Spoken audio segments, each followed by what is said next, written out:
2022년 서울 지역의 대선과 구청장 선거 결과 지도를 겹쳐보면 한강을 접하고 있는 강북과 강남의 이른바 한강벨트가 붉은색, 즉 국민의힘 집권으로 돌아섰음을 알 수 있다. 한강벨트에선 유일하게 성동구만 민주당이 승리해 정원호 구청장에 대한 관심이 폭증하기도 했던 선거였다. 한강변에 나가보면 알겠지만 한강벨트는 한강을 따라 길게 늘어선 아파트 밀집 지역이라는 공통점이 있다. 그래서 2022년 대선과 지방선거 이후 아파트와 투표 성향에 대한 분석 기사가 유난히 많이 쏟아져 나왔다. 실제 최근 서울 지역의 선거 결과는 아파트에 거주하는 유권자들의 다수가 국민의힘 지지로 마음을 굳혔음을 알 수 있다. 왜 아파트는 민주당을 버렸을까? 이 점에서는 보수와 진보의 분석이 놀랍게 일치한다. 문재인 정부의 집값 산정과 부동산 정책 실패. 문재인 정부 정책 실패 1순위로 부동산 정책을 꼽는 것과 괴를 같이 한다. 아파트 보급률이 갈수록 늘어나는 현실에서 이 상태를 방치하면 자칫 아파트 국민의힘 구도가 고착될 수 있다. 민주당에겐 매우 심각한 문제가 아닐 수 없다. 세상은 변한다. 변해도 너무 빨리 변한다. 아파트도 마찬가지로 빠르게 변화하고 있었음에도 이른바 진보 진영의 지식인들은 이 변화를 감지하지 못했다. 그들의 생각은 대체로 이러하다. 한국인의 아파트 사랑은 유별나다. 미국이나 유럽에서 아파트는 주로 흑인이나 빈민들의 거주지로 사용되고 있는데 반해 한국인들은 아파트를 재테크의 수단으로 생각해 세계에서 유례를 찾기 힘들 정도의 아파트 공화국이 되어버렸다. 콘크리트 덩어리 아파트는 환경에 치명적인 영향을 주고 사람과 사람 간 소통에도 크나큰 장애물이다.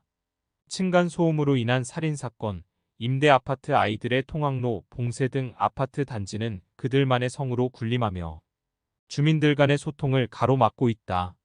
무엇보다 집값 상승의 원인으로 작용하며 청년과 신혼부부 등 서민들의 내 집 마련 기회를 멀어지게 만드는 요인이다. 맞는 말이다. 그동안 아파트는 집값을 부추기고 환경에 유해하며 주민 소통을 가로막는 장애물로 작용하였다. 그런데 그들이 간과했던 두 가지 중요한 문제가 있었다. 첫째, 기술의 진보에 따른 아파트와 입주자들의 변화를 감지하지 못했다. 둘째, 집값 상승 욕망에 사로잡힌 콘크리트 덩어리로 치부되는 아파트에 살고 있는 사람들의 심리를 파악하지 못했다. 문재인 정부와 박원순 서울시는 나름 진보적인 정책 의견을 반영해 부동산 주거 정책을 추진했다. 주로 아파트는 집값 산정을 위한 부동산 정책으로, 아파트가 아닌 주택단지는 도시재생 사업과 같은 주거 정책으로 접근했다. 문제는 여기에서 발생했다. 정책의 철학적 근저에 아파트에 대한 부정적 인식이 자리하다 보니 아파트는 투기 수요 억제를 위한 세금 정책으로, 비아파트 지역은 도시재생 사업과 같은 지원 정책으로 표출되었다. 얼핏 불공평한 정책 설계 같지만 이러한 투트랙 정책이 진보의 가치에 부합한다고 믿었다. 문재인 정부와 박원순 서울시의 정책은 아파트 입주자들의 심리를 불편하게 하였다. 정부와 지자체의 지원은 비아파트 주택단지에 집중하면서 정작 아파트에 대한 정책은 세금 정책만 돋보였기 때문이다. 언론과 정치권에서 보여지는 현상은 보수 진보의 구도였지만 그동안 줄곧 민주당을 지지해왔던 아파트 입주자들의 심기도 편할 리 없었다. 그렇다고 아파트 입주를 꿈꾸는 서민들이 민주당의 주거 정책을 환영하는 것도 아니었다. 민주당 정책의 근저에 아파트에 대한 부정적 인식이 자리하고 있음을 감각적으로 느끼고 있기 때문이다.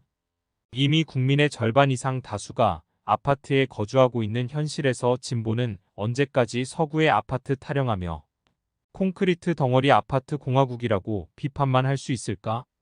유난히 한국인들이 아파트를 사랑하는 데에는 그만한 이유가 있다. 온돌과 용적률, 녹지 공간으로 대표되는 기술의 진보를 눈여겨봐야 한다. 한국의 진보 진영 일각에서 풍미했던 아파트에 대한 부정적 인식에도 불구하고 아파트는 이미 국민의 다수가 거주하는 보편적 주거 형태로 자리 잡았다.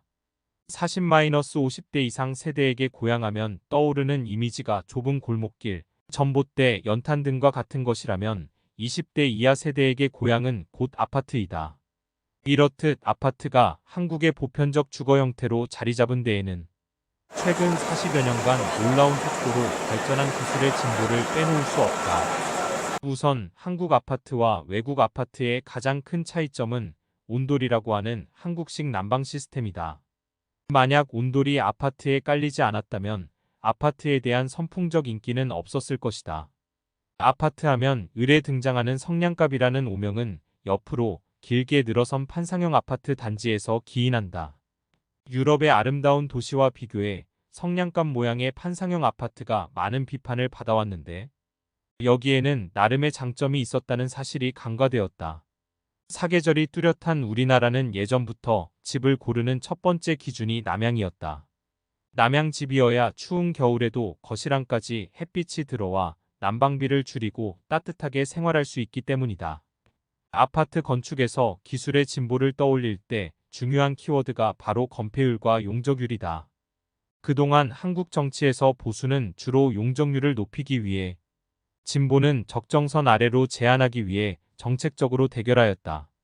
건폐율은 대지 땅 면적에 대한 건축 면적의 비율을 뜻하고 용적률은 대지 땅 면적에 대한 건물 연바닥 면적의 비율을 뜻하는 단어이다.